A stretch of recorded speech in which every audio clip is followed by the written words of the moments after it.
This is BottomlineBurke. Respect. The expensive truth with BottomlineBurke. The expensive truth with BottomlineBurke. The expensive truth with BottomlineBurke. And that's straight to the bottom line. All right, welcome back to another edition and episode of The Expensive Truth with BottomlineBurke. Episode 19. This one goes straight to the heart. This is a lifelong dream that the gentleman I'm about to introduce to you helped assist. Because in life you can never do nothing alone. But I think for every little boy, they had dreams of playing professional sports. I was fortunate to go on that journey and get to the end of the road. And there this young man I'm about to introduce to you met. He agreed on the talent and the ability to play at that level. We're going to talk about what his initial thoughts were when he made the trek down to Boston when I was at Boston College and the first time he evaluated my performance on the field. We're going to talk about what it means to be an NFL scout. That's right. We all know what it's like to want to become a player, but let's talk to the person that actually evaluates and gives assessments and gives his endorsements if he truly believes as well. Ladies and gentlemen, without further ado, the actual scout that endorsed me to help my dream come true, the one, the only, Jordan. Hey, Jordan, welcome, man. Good to see you, Jamal. Oh, my goodness. Glad to be here. This is one of the precious joys of life. Look, man. Look. You got goosebumps. It's real. It is real, man. And just to think, 22 years ago, back in 2003, I was fortunate to be one of the very few selected to attend the NFL Combine. Right. And that's kind of how you and our spirits met. Right. Can you talk about that year, 2003, as you was an NFL scout and you went to Boston, and then eventually you and I actually spoke for the first time at the NFL Combine? Right. So, one of the things, thanks for having me on. Of course. BottomlineBurke. Yeah, so I want to go back just before the Combine and just tell you, where we came from. I was a scout for the Atlanta Falcons. Dan Reeves was the head football coach. Reed Johnson was our director of scouting. And so, you were on our radar coming into when we went to training camp. So at training camp, we started having our preliminary meetings. And so these meetings were coming out of like your junior pro day. Right. Like that's where we start getting that information together. So how do you receive that information, particularly from your junior year? So a lot of NFL teams, there's a Blesto group. Okay. And we were part of the Blesto group in the NFL. Mm-hmm. And that group shares information of height and weight and 40 times. Okay. And that's, you can look at tape, you look at statistics, you start really understanding, which guys are that caliber, and then you start wanting to track them. And so when we went to training camp that fall, and this is 23 years ago, 24 years ago. Crazy. Okay, woo! so forgive me if some of my details may be different than yours, but in the fall, we know the schools we've got to go see. We know the players that we've got to go see and evaluate. And that evaluation really started at the end of your junior year before you went home for summer and you did that junior pro day. Wow. You really started on the radar then. And then that picks all the way up to the Combine. And so by the time you got to the Combine, like that's part of the wonderful thing of the NFL is that they're really – the guys that get there are what, those 32 collective teams really think are going to be the next level, the next group. Now, there's always guys that don't work out. There's guys that work out at the Combine that don't make a team. There's also guys that are invited to the combine and they don't participate, which I never understood. You know, like if you're on the biggest stage with some of the best evaluators, why you wouldn't want to perform. But moving forward to that, how we got to the combine, you know, I came in for summer camp, so I've seen you at summer camp. Wow. Then I come back in the fall for a fall visit. Wow. You know, I talked to Coach O'Brien by then. I've talked to your strength coach. I've talked to the cafeteria lady. I've talked to the equipment manager, your assistant trainer, the trainer. You know, the people that I like to get information from are the closest to you. Your position coach is always going to, you know, maybe always give you a really glowing Coach review. Baum, I love you, Coach Baum. Oh, man, I miss you, man. A glowing review. But at the same time, when you're at practice and the young lady that's part of the athletic training that's holding some water bottles or a towel or whatever, you ask them, tell me about Jamal, tell me about character. Like they're going to tell you the truth. True, yeah. They're going to tell you the truth, and you're going to be able to get information for them, and ultimately what that comes through to get to the combine. Ultimately, you gather this information because at the end of the day, the draft's coming up soon. Today is a big day in the NIL or in college football with the transfer portal opening. And so, you know, the advantage in the NFL is that, you know, by the time you got to the combine, I had really been following you as a player for a year. That's what it sounds like. And it sounds like as I was ascending on my journey to the NFL, you was lurking in the backgrounds, in the shadows, doing the due diligence, researching everyone, like you said, the Blood School group, carefully vetting different prospects and identify, okay, these are the crops, these are the guys we want to zero in on, we want to scout, we want to evaluate, gather as much information from as many people as close and personal to this said player as possible, all in the name of gathering information kind of like this. So ladies and gentlemen, this is how much pride, this is how much love, this is how much passion, sacrifice, dedication, commitment this gentleman to my left, Joe Dan, has. He still has the actual documents of his evaluation during my time at Boston College. Can you please talk to a little bit about some of the things you wrote down? Even mention other players if you was there. I know you was there, multiple players back then. Right. But before you do that, I do want to just quickly insert. I remember coming in with a initial freshman class of 17 recruits out of high school. Right. And I do remember that day famously in the training room where Bushman and Sidney, the NFL scouts came in. It's kind of like a scout. Right. Itself, and they was like, we only want to see like 4 or 5 players. Right. Right. So right then and there, the harsh reality of like everybody's not going to make it. Many are called, few are chosen, was like in plain view. But can you take us inside the mind of a scout and how you, kind of document why somebody should proceed and invest millions of dollars into said prospect?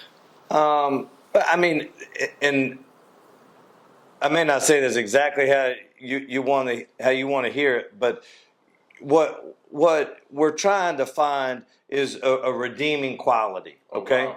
So now you got a lot of really good players, and you and I can, we could say names and say these are great players that couldn't make it in the NFL. Mm-hmm. Then there's try hard that do make it. And the same thing goes in college football. Mm-hmm. In recruiting, you were recruited. Coach O'Brien recruited you. He brought you in to develop you as a player, and he developed you, and you developed over 4.5 years, 5 years to be a player at Boston College, a scholarship player. And a lot of people don't know those scholarships are renewed scholarships. Every year. It's not like oh, you get a full ride, but if you're not participating, you're not following direction, you're not, or you're a bad actor, your character issues. And at BC, Coach O'Brien was there, he wasn't putting up with any bullshit from anybody Yeah. at all. And so you also you go to a program that you're gonna get good information on. Right. And you guys had a lot of good. You had a class of there are 4 or 5 guys, 6 guys in your class that played on NFL teams. Yeah, and Coach O'Brien, shout out to Coach O'Brien as well. He created that disciplined, non-negotiable, hard-working, earn everything you get environment and culture. And as a result, we went to 4 consecutive bowl games, right, which ultimately led to, I think, 10 to 12 before that streak ended. So that's all accredited to him and the mentality that he ingrained in us and the great habits that he instilled. Right. But can you just share a couple players and just a couple of all right. So these the games that I have watched here were Stanford, and then y'all played Miami, and then you played UConn, and I had just put some notes in here and for your I don't know if you got your good buddies. Yeah, I got Brian St. Pierre throw me the ball. Right here. Doug Brissett, Vinny Churchill. Antonio Garay, one of my right roommates. Here, all right here. So all these notes are, what I like to do when I was watching film. And again, this is a lot of evaluation, and I haven't watched these games in 20-something years. But if you look at the notes, like what I want to know is on not the plays when you're getting the ball, the plays when the play's away from you. What are you doing? Are you coming off the line of scrimmage? Are you blocking? Are you doing your assignment? Are you the wide receiver? Right. And I know Coach O'Brien didn't put up with this. No. And but are you the wide receiver that I'm watching when the ball's away from you? Are you competing? Right. Are you, as a wide receiver, playing on special teams? You're a punt returner as well. How can you contribute? I mean, you were a productive player your senior year. I think you played in 11 or 12 games. I don't know if you were hurt in a game. You had over 500 yards. I started my redshirt freshman year up until I hurt in separated my AC joint in my right shoulder against Temple, and I can't stand that quarterback to this day. I already scored a touchdown. Why you had to slam me on the ground? Man, I missed the Rutgers game. That was the only game I missed the last you game missed of the one season. game. That's no, it. but I know you missed one game, and I looked at your stats coming in to us meeting today. Mm-hmm. But I mean, what you're trying to do as a scout is we're building a team, and you've got to evaluate that. And when you have 53 man roster, you got a handful of other guys you can bring to camp. So, you might have 68 to 70 players coming in and out of the camp on your roster. You got to get it right. You got to dial it in. You don't want to go in and say like, "Hey, I really like this guy," and then whatever character issue happens, and coach is saying, "Well, why did we bring this guy in?" Right. Joe Dan, why did we bring that? Which that didn't happen. I mean, our system in Atlanta I think it was unique in the fact that Coach Reeves was still in charge of the roster. He made the roster decisions, but he relied on the scouting department, and he and Reed had been together for 37 years. I mean, with the exception of Dan being the head coach of the Giants for a couple of seasons, Reed Johnson was with him as his personnel director, college scouting director, since they were at the Cowboys together. And that system really came from Coach Landry, and the way Dan operated in the NFL was like that. And so what we were looking for was complements to that. Like, you want someone that fits into your organization. You don't want somebody that's going to be the oddball or the odd man out, if you will. No, absolutely. And I want to kind of stop and just talk to the players a little bit, just as far as we've heard since midget league football, right? Coaches, parents, strangers say, just like what you said, "Hey, what are you doing when the ball's not coming from you?" Right. I can tell you what kind of wide receiver you were, what kind of routes you run. Right. That you can catch the ball. You catch the ball at your toes. You catch the ball outside the frame of your body. You're a hard worker, but are you going to block? Are you going to do what you're supposed to do? And then the same thing that we've heard from day one in football. Everything's being evaluated. Right. That's life. Mm-hmm. Everything's being evaluated. If you're a great person on the field, I want to see that character off the field. Right. And truthfully, for me personally, and I've had teammates that were, maybe they were bad actors at the time. We all have. We've experienced that.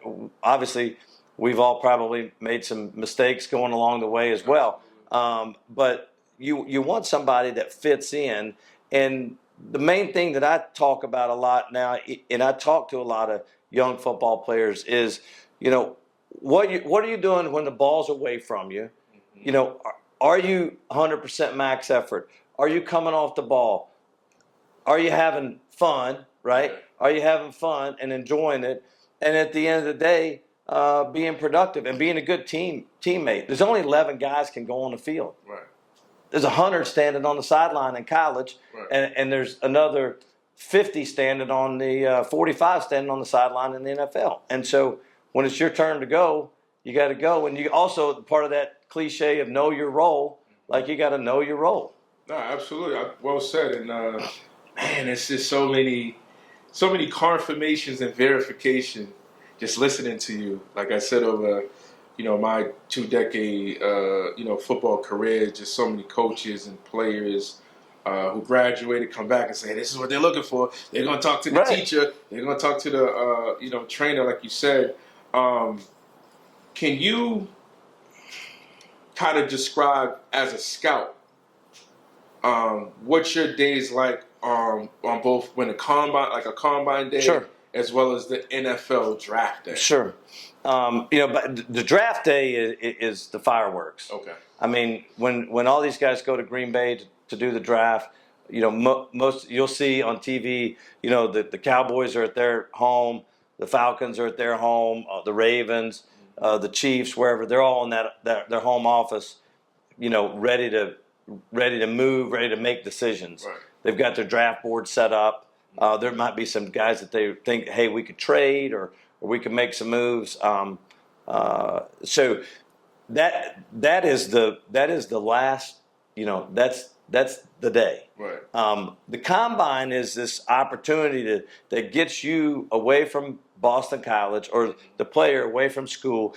You're there for a week. You get your physicals done. You get interviewed. You go in a room like a studio that we're in right now, and you go in and there's the head coach, the owner, the offensive coordinator, the wide receiver coach, the tight end coach, 3 or 4 scouts, some other personnel people, and you're on the spotlight of tell me about yourself. Right. They ask questions like, what do you love more, your family or football? Right. Or what do you do well? Or if we drafted you, how do you see us implementing in our offense? Right. Those are the type of questions.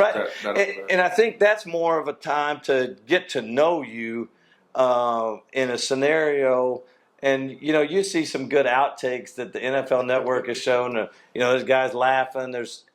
But then there's also times when players don't react favorably, and you get an opportunity to see, some personality characteristics that might not fit in your organization. And I mean, ultimately, if you had the worst guy on the planet, let's just say the devil, okay? The devil's in that room, all right? There's 31 teams that is not going to take him, all right? But there might be one that would, okay? Wait, I got an idea. Yeah. I got an idea how this could work, right? Yeah. And, hey, I mean, so I sell my soul and we'll take you. So it's always interesting. And fortunately for me, I played high school ball for my dad. My dad coached high school football in Oklahoma and Texas for 42 seasons. He had a lot of NFL players that came through his career.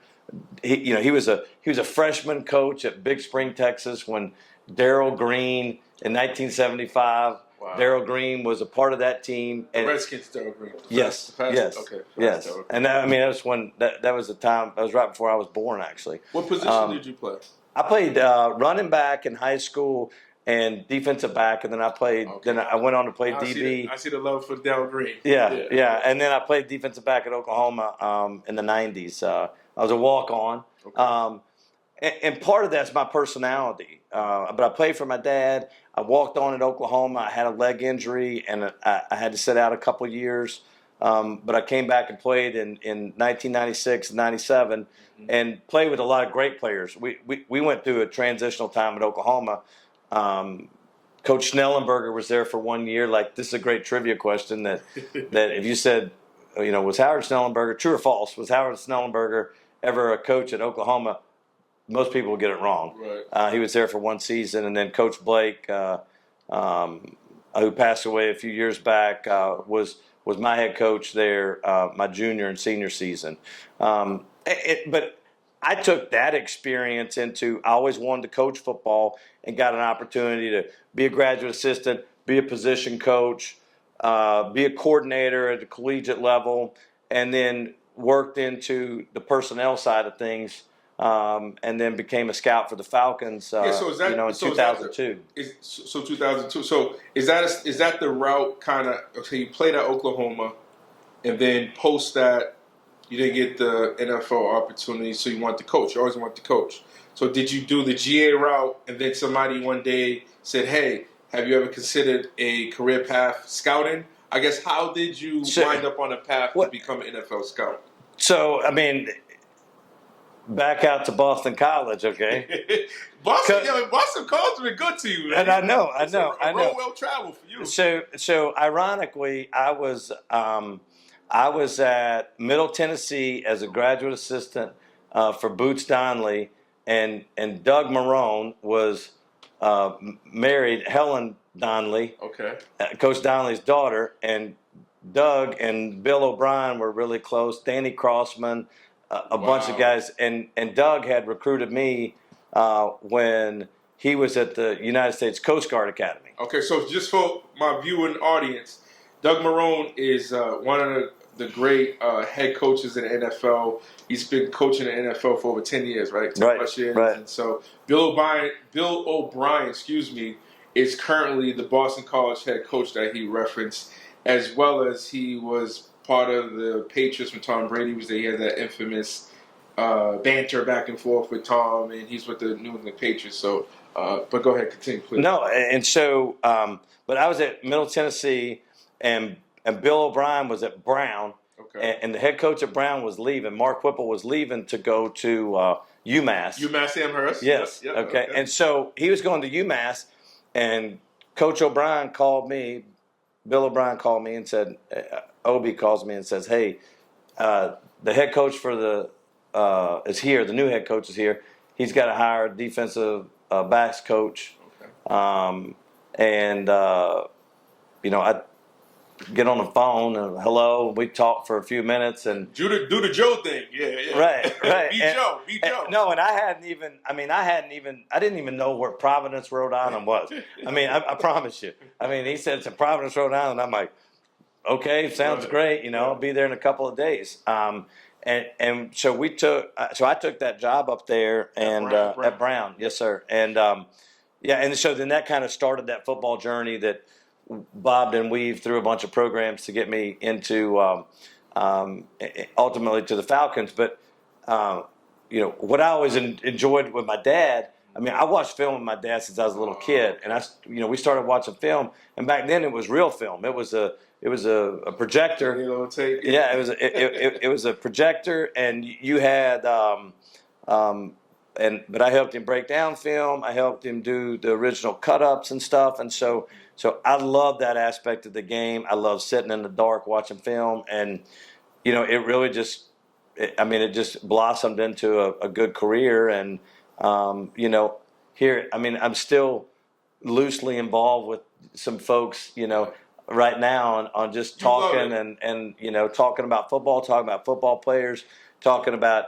Right now, I've got friends of mine that their kids are in high school. They're getting scholarship offers. And I still have, a number of folks that I played or coached with that are, still coaching in the NFL, still coaching in college, and it's, it's really neat to be able to offer an opinion, whether it's good or bad, but on the type of work that they're doing, especially in the climate today, because there's so much noise And there's always been noise, but it just seems like increasingly today, obviously because of NIL collectives, there's growing noise. So to have somebody like you that has the expertise, that has the, in industry, in locker room, in business, draft meetings and all the other meetings, no one else, very few are in.